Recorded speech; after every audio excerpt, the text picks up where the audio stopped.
Dan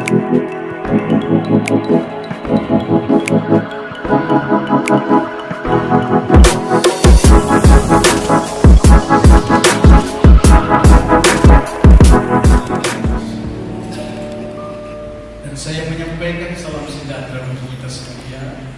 Shalom. Shalom. Selamat menikmati firman Tuhan. Haleluya. Hari ini adalah hari kematian Yesus Kristus. Katakan amin. Haleluya. Kematian Yesus Kristus adalah kasih Allah untuk seluruh orang yang ada di dalam dunia. Dan tentu saudara-saudara adalah orang yang beruntung ketika sudah menerima dan percaya kepada Yesus Kristus. Maka makna dan fungsi karya agung di atas kayu itu, saya ulangi, di atas kayu salib itu adalah bahagian keuntungan yang dimaksud saudara beroleh Tuhan. Sampai dengan hari ini saudara-saudara, layaknya saudara akan mendapatkan pengajaran. Demikianlah firman yang saya akan sampaikan kepada saudara-saudara segera, dengan topiknya adalah cinta kasih pada Allah dan pada sesama. Tentu ini saudara-saudara adalah pengajaran. Amin saudara. Sebelum kita berangkat ke surga, mungkin masing-masing akan mendahului atau bersama-sama kelak, itu ketentuan dari Tuhan saja. Mari segera kitab 1 Yohanes pasal 4 ayat 20 sampai dengan ayat yang ke-21. Beginilah firman-Nya Tuhan. Jikalau seorang berkata aku mengasihi Allah dan ia membenci saudaranya, maka ia adalah berdusta.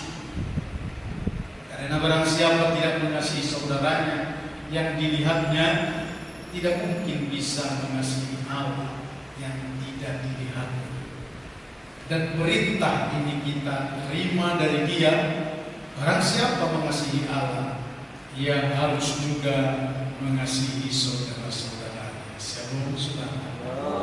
Jumat Agung selalu disebut dengan kematian Yesus Kristus di salib itu untuk menebus dosa orang yang ada di dalam dunia. Saudara, berbicara tentang dosa gampang untuk mengungkapkannya, tetapi di dalam dosa itu sebenarnya luar biasa kebinasaan, luar biasa satu bisa ataupun satu perkara yang ada di dalamnya yang membuat manusia ada yang ada di dalam dosa itu menuju kepada maut, ada di dalam maut dan ditarik kepada maut, dan hasilnya pun adalah berujung kepada maut.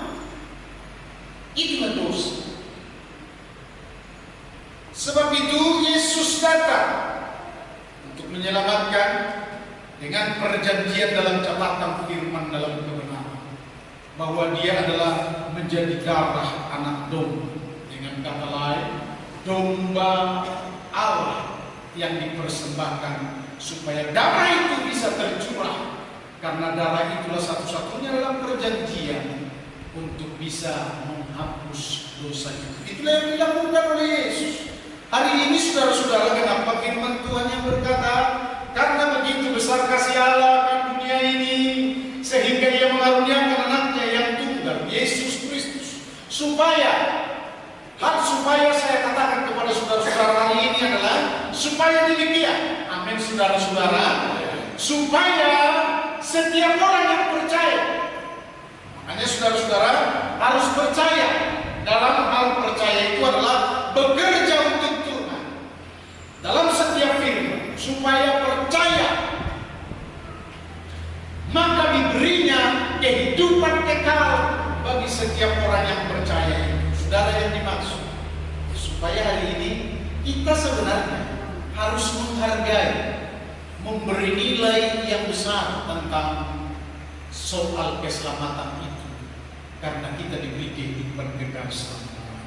Hanya dua hal yang saya sampaikan kepada saudara-saudara. Coba mari kita berikan atau kita sambut dengan tepuk tangan tema ini. Mari kita berikan, yaitu cinta kasih kepada Allah dan cinta kasih kepada sesama. Amin, saudara-saudara.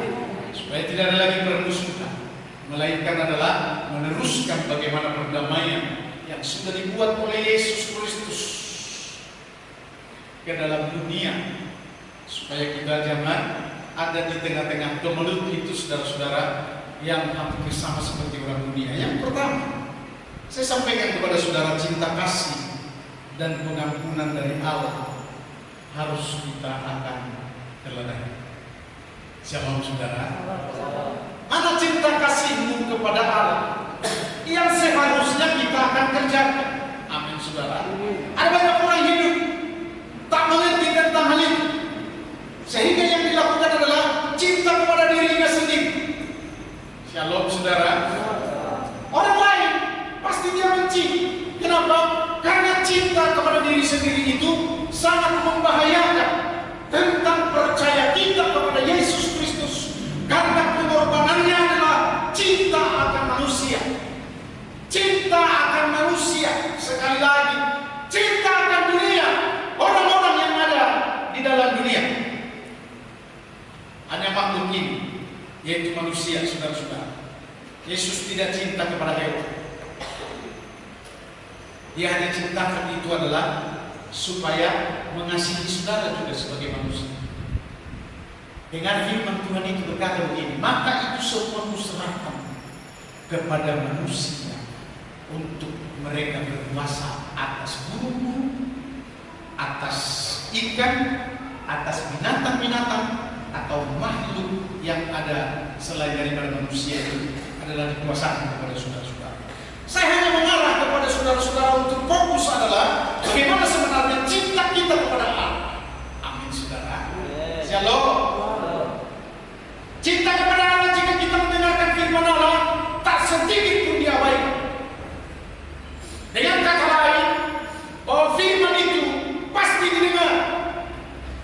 Sehari ini bukan setahu kepada saudara-saudara adalah sedang firman Tuhan yang menyatakan untuk dibuktikan bahwa setelah saudara menjadi orang percaya dan disebut menjadi anak-anak Allah, maka diberi kuasa. Kuasa itu adalah sebenarnya agar saudara-saudara tahu untuk mencintai Tuhan dan menolak segala pelanggaran yang namanya kalau tidak cinta Tuhan. Coba kita ingat saudara-saudara, Markus 12 ayat yang ke-30, 23 ya.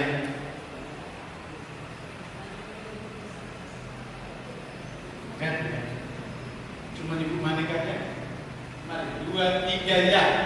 Kasihilah Tuhan Allahmu dengan segenap hati dan dengan segenap jiwa dan dengan segenap akal budimu dan dengan segenap kekuatan. Mana suara? Kedaginganmu masih melekat. Mari kita pasang semua berdiri juga untuk mengungkapkan ini dan pegang dada masing-masing aja. Jangan pegang dada orang lain. Shalom. Mari kita baca bersama. 2, 3 ya. Kasihilah Tuhan Allahmu dengan segenap hatimu dan dengan segenap jiwamu dan dengan segenap akal budimu dan dengan segenap kekuatanmu. Kita berikan tepuk tangan yang meriah. Silahkan duduk dan lakukanlah supaya kehidupanmu adalah untuk mengasihi dengan segenap hati. Katakan amin. Di mana hatimu sering melayang-layang sehingga menjadi seperti layangan, maka disambar oleh layangan orang lain. Leunglah dia. Inilah yang terjadi gambaran yang sering di dalam dunia ini, saudara-saudara. Tidak ada fokus.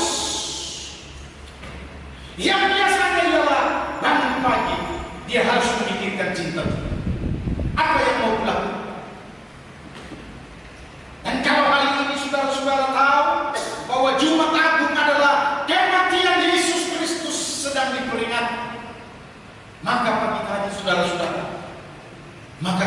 merenungkan firman. Berdoa dan untuk menyatakan cinta, apa yang mau kita persembahkan. Saya dari depan ini menjadi wasit, saudara-saudara. Ada saudara yang melakukan itu,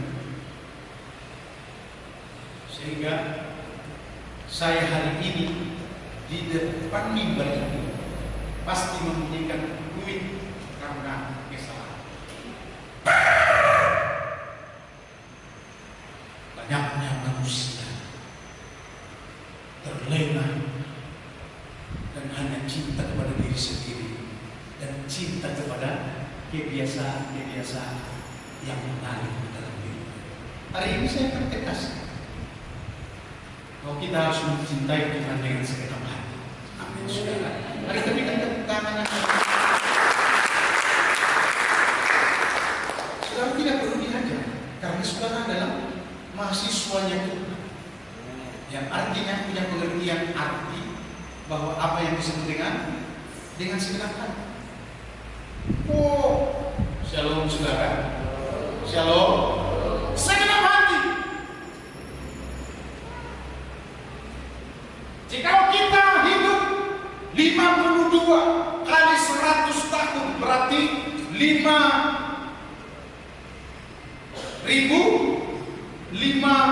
juta. 5 juta hari, saudara-saudara. Kalau ada 100 tahun berapa? Bayangkan 5 juta itu. Adakah kita yang namanya dengan sepenuh hati? Shalom, saudara. Shalom. Mulailah dari sekarang. Itu yang saya sampaikan kepada saudara-saudara. Cinta kasih dan pengampunan dari Allah. Ada Rasul Paulus sedang mengajar yang hari ini juga saya akan sampaikan kepada saudara-saudara dalam kitab Efesus pasal 1 ayat 7 sampai dengan ayat ke-8. Kita akan nikmat, maksudnya berkata begini. Sebab di dalam Dia dan oleh darahnya kita beroleh penebusan, yaitu pengampunan dosa, menurut kekayaan kasih karunia-Nya yang dilimpahkan kepada kita dalam segala hikmat dan pengertian. Saudara, hari ini di tengah cinta kita akan Tuhan dengan baik-baik, sesungguhnya kita harus mengenai ini pengertian yang dalam bahwa kita ditebus dengan kasih dan dari darah. Coba saudara-saudara, kalau sudah sampai kepada hubungan darah dan sampai kepada yang namanya berdarah-darah, sangat-sangat saudara-saudara menyentuh jantung dan batin kita yang menyatakan bahwa sesungguhnya harus serius. Shalom saudara. Satu kali saya mengingat saudara-saudara, waktu penginjilan ke Cikampek, masuklah saya, ada satu jalan besar dan masuk kepada jalan yang lain lagi dari jalan besar itu. Kami naik sepeda motor, saya sudah lupa siapa yang membonceng saudara. Tapi di depan kami kira-kira 100 meter sudah ada teriakan yang berkata begini, sini. Anak itu nangis, kira-kira umur 12 tahun atau 11 tahun. Anak itu menangis karena tangannya kemasukan satu jarum yang ada kaitan, sehingga kalau ditarik nggak bisa. Dia pun menangis lagi. Saya turun dari kereta dan saya sambut anak itu. Anak itu pun mau. Saya sambut, saya peluk, dan dia bilang, saya tarik. Sungguh sangat mudah. Padahal mereka karena sulit untuk menarik anak itu dan menangis terus, makanya dia lari. Ada banyak orang yang mengejar, tapi saya tarik. Saya pencet tangannya dalam nama Yesus Kristus. Saya tarik. Mudah sekali. Hingga anak itu tidak menangis lagi. Dan orang itu semua melihat kami berdua dan berkata, siapa?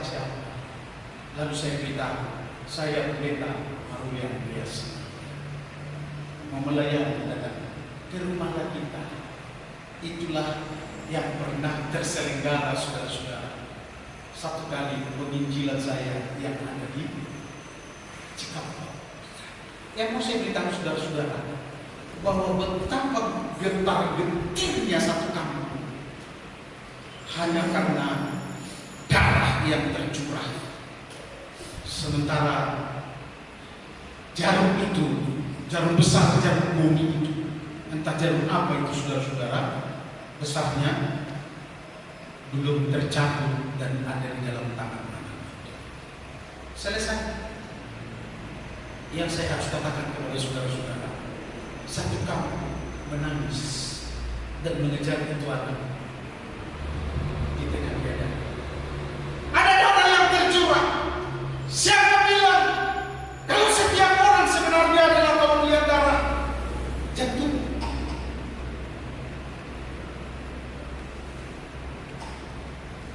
Saya masih teringat kira-kira 30 tahun yang lalu. Truk bertabrakan dengan truk. Gas, terjepitlah seorang anak baru membeli TV hitam putih dari Rantau Rapat ini di depan gereja Katolik Aiknama. Kedengaran kuat, truk terjepit anak ini, tak ada yang menolong. Saya lah yang menolong. Pelan-pelan ku tarik, ambil lembar dan ambil semua, karena orang semua sudah darah di sini. Anak itu hanya menjerit-jerit. Rupanya TV hitam putih itu hadiah untuk anak ini. Tapi belum sampai di pangkatan sana di negeri lain, dia sudah dijepit dan kakinya patah. Yang saya mau kutip saudara-saudara tentang kaki. Kalau sudah keluar darah itu, siapa yang tidak tertarik? Olehnya, saya ajarkan apa yang disampaikan oleh Rasul Paulus ini kepada saudara sekalian, supaya kasih karunia-Nya dan kasih-Nya di tengah kekayaannya yang telah diberikan kepada kita,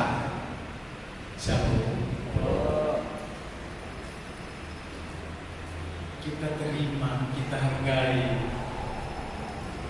kita nilai dengan secara besar.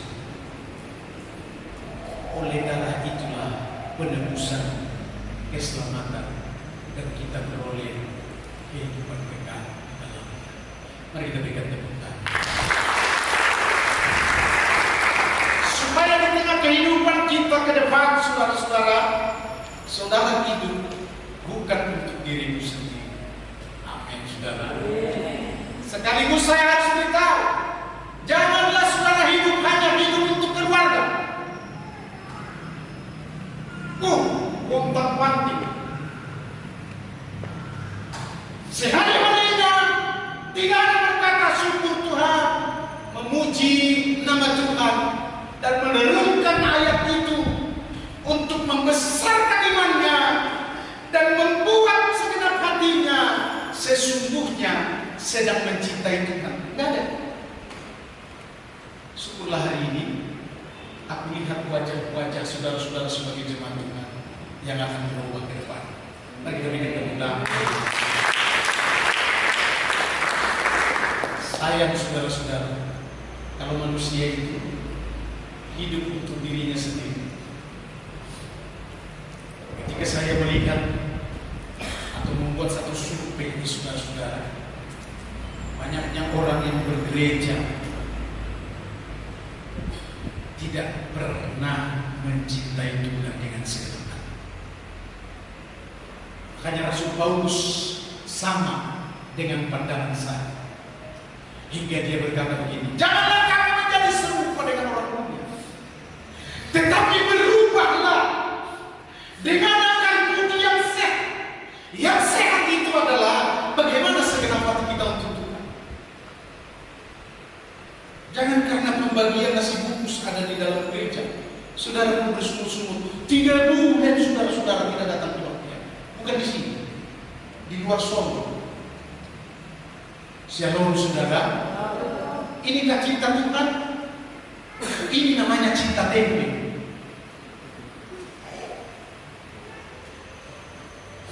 Sekarang kita mau membangun kehidupan kita cinta Tuhan, apapun pencobaan,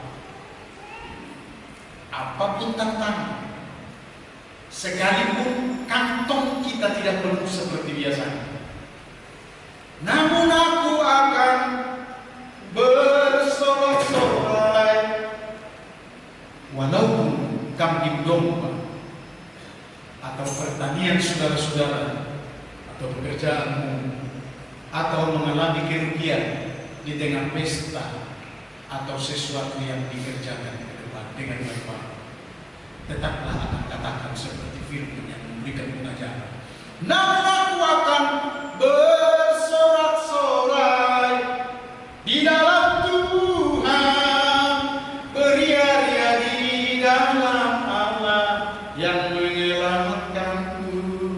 Mari kita berikan tepuk tangan. Begitu, belum lagi saudara-saudara, bengisnya seorang pimpinan saudara mungkin dalam pekerjaan yang berkata, minggu harus kerja, nggak bisa. Saudara berkata, yang namanya cinta Tuhan dengan segenap hati. Saudara berkata, iyalah, shalom. Pengajaran dari depan ini, lawan dia, pakai hikmat dan berikan pengertian. Itu caranya untuk melawan. Jangan kau bawa kampak. Shalom saudara-saudara. Diajarkan dari depan ini adalah kasih pengertian, kasih hikmat, sampai-sampai dia sadar begini cara pelayanan. Yang ada pada dia sendiri pun adalah dari Allah Subhanahu wa Ta'ala. Sampai dia bisa mengerti bahwa sesungguhnya jikalau satu kali juga Tuhan akan menuntut dia dalam pertanyaan, bertanggung jawab di tengah-tengah waktu yang dia pergunakan semua untuk dia, untuk perusahaannya, untuk dia. Nanti Tuhan akan berencana ke sana. Tapi jangan ikut saudara terlibat di dalamnya. Katakan amin. Sehingga saudara berkata, iyalah bos, namanya bos kok. Iya bos. Jangankan itu, dari buku jidat katanya pula lah kata si penjinak. Siapa saudara-saudara? Di jemaat pasti tidak ada. Karena kita sudah diajar untuk menjadi saksi. Katakan amin. Saksi itu adalah selalu membenarkan firman Allah, selalu bertindak untuk kemuliaan Allah, selalu melakukan keuntungannya bagi Allah dan yang berkenan kepada Allah. Mari kita berikan tepuk tangan. Karena tugas kita untuk mencintai Tuhan ini adalah membenarkan. Rantau sudah datang ke depan. Yang kedua adalah cinta kasih dalam persaudaraan. Apakah kita diajar cinta kasih dalam persaudaraan? Ayat yang ke-31, Markus 12 ayat 31 tadi. Jangan baca. Ini kata Yesus. Markus 12 ayat 31. 2-3 ya. 2-3 ya. Dan hukum yang kedua adalah kasihilah sesama manusia seperti dirimu sendiri. Tidak ada hukum lain yang lebih utama daripada kedua hukum ini. Kasih kepada Allah. Terutama. Sekarang kita kasih kepada sesama. Salam saudara-saudara. Kasih itu berbeda dengan cinta. Sedikit perbedaan saya harus uraikan saudara-saudara. Kasih itu kita hanya menguraikan, tapi cinta itu punya makna dan dibentuk ataupun dirancang di dalam hati secara batin. Itu kelebihannya. Sehingga kepada istri adalah cinta kasih, pada anak-anak kasih. Boleh cinta, boleh, tapi tetap adalah terbatas cinta. kepada Allah, apakah cinta kasih yang utama? Saya harus katakan cinta yang paling utama kepada Allah, supaya bisa dengan segenap jiwa. Jadi saudara, tidak sekedar mengasihi, tetapi namanya ujaran-ujaran kebencian. Makanya di tengah jemaat tidak akan ada gosip, katakan amin. Tidak ada yang mengata-ngatai, itu maksud. Apalagi untuk merencanakan kecelakaannya dan menganggap musuh saudara adalah orang pembohong di hadapan Allah. Pembohong itu apa? Bahwa saudara yang berkata, aku adalah terang dunia, tetapi tidak melakukan kasih kepada sesama. Karena firman Tuhan berkata begini, barang siapa mengasihi saudaranya, ia tetap berada di dalam terang, dan di dalam dia tidak ada penyesatan. Dengar baik saudara-saudara, ya, barang siapa mengasihi saudaranya, ia tetap berada di dalam terang. Saya hanya melihat saudara-saudara, ada banyak contoh berantakan di tengah keluarga persaudaraan yang hanya adalah mereka semua berusukan dan merencanakan kecelakaan daripada saudara dengan kata-kata yang selalu terdengar adalah mampus dia, biar mati dia, biar dia rasakan sakit. Karena sok kali itu mantang-mantang kaya itu dengan baik-baik saudara-saudara. Bahasa-bahasa yang seperti ini mari kita akan tahu caranya bagaimana saudara-saudara. Saudara jangan ikut terlibat di dalam yang seperti ini, mulai dari hari ini. Dan jikalau ada permasalahan yang ada seperti ini dengan baik-baik saudara-saudara, waktunya bagi adalah untuk mengasihi mereka. Sebab keadaan yang seperti ini saudara-saudara adalah bersalah di hadapan Allah. Ada lagi yang harus saya beritahu kepada saudara-saudara. Kalau orang di tengah kelemahannya, kesalahannya, ataupun di tengah-tengah kecelakaannya, kalau kita tidak tolong saudara-saudara, ini kata firman Tuhan bahwa engkau juga tidak menolong Tuhan, tidak berkenan kepada Tuhan, sebab dia adalah ciptaan. Untuk apakah kita akan bicarakan ini hari ini saudara-saudara? Bagaimana kita supaya berkenan di mata Tuhan? Sesungguhnya sesama kita sebagai manusia yang harus mengasihi, maka kita pun akan menjadi pekerja Tuhan yang sanggup untuk mengasihi. Kata Yesus dalam kesimpulan, kasihilah musuh. Amin saudara-saudara. Shalom. Dan kalau kepribadian kita sudah menarik dan membuat ini satu pelajaran di tengah-tengah kita, maka gereja ini saudara-saudara akan menjadi terang dunia. Amin saudara.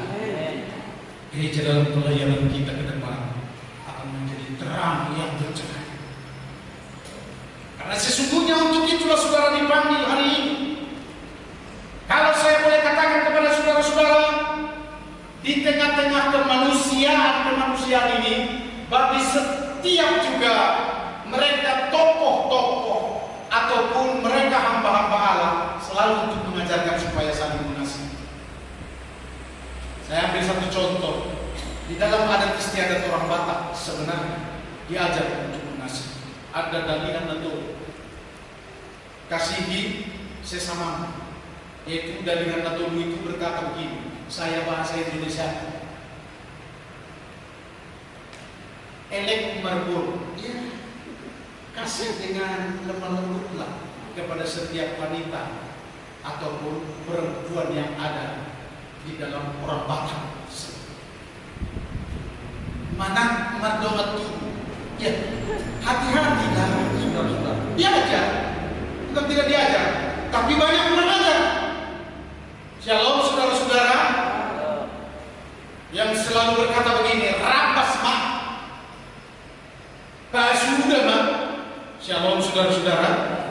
yang seperti ini sebenarnya harus kita akan tangkap dan bawa kepada Yesus Kristus. Itu juga sudah. Jangan ikut semua melongo, senyum-senyum aja. Shalom saudara-saudara. Shalom, shalom. Di tengah ketidakbenaran harus kita tangkap begitu. Untuk itulah saya selalu berkata kepada tokoh-tokoh ada yang salah ini, yang salah ini. Yang salah itu adalah kalau sudah dikatakan di dalam apa itu ada roh-roh katanya yang mencampuri atau roh daripada orang lain atau roh daripada nenek moyang, saya tidak setuju. Tidak boleh, karena itu adalah kebenaran firman Allah. Semua menjadi roh kuasa dalam kegelapan itu yang tidak bisa dikatakan lagi menjadi roh-roh yang akan mengikuti ataupun beserta dengan pekerjaan kita. Sampai-sampai diangkat adalah bahwa itu juga bisa katanya untuk memelihara, itu juga bisa untuk membuat baik, dan roh-roh nenek moyang itulah yang memberikan berkat-berkat. Saya katakan ini. Shalom saudara. Shalom. Karena itu saudara-saudara, Kristus Yesus sangat mengasihi saudara. Katakan amin. Dan apa yang ada di tengah-tengah kasih Yesus Kristus diberikan kepada saudara-saudara, dengan hikmat kita tahu, dengan pengertian kita maknai, dengan seluruh seruan kita berkata bersyukur, terpujilah Tuhan, bahwa itu menjadi sesuatu kebaikan bagi kita, hidup kita sampai dengan hari ini oleh karena kasih dan anugerah Tuhan. Dan tentang seperti itulah diajarkan supaya kita juga adalah mengasihi Dia. Karena itu dikatakan dengan segenap hati patutlah kita membalas cinta kasih Tuhan. Amin. Amin saudara. Ya, waktu-waktu perbaikilah ke depan. Itu artinya kalau Yesus Kristus rela sampai mati di atas kayu salib, demikianlah juga untuk memberikan pengertian kepada kita.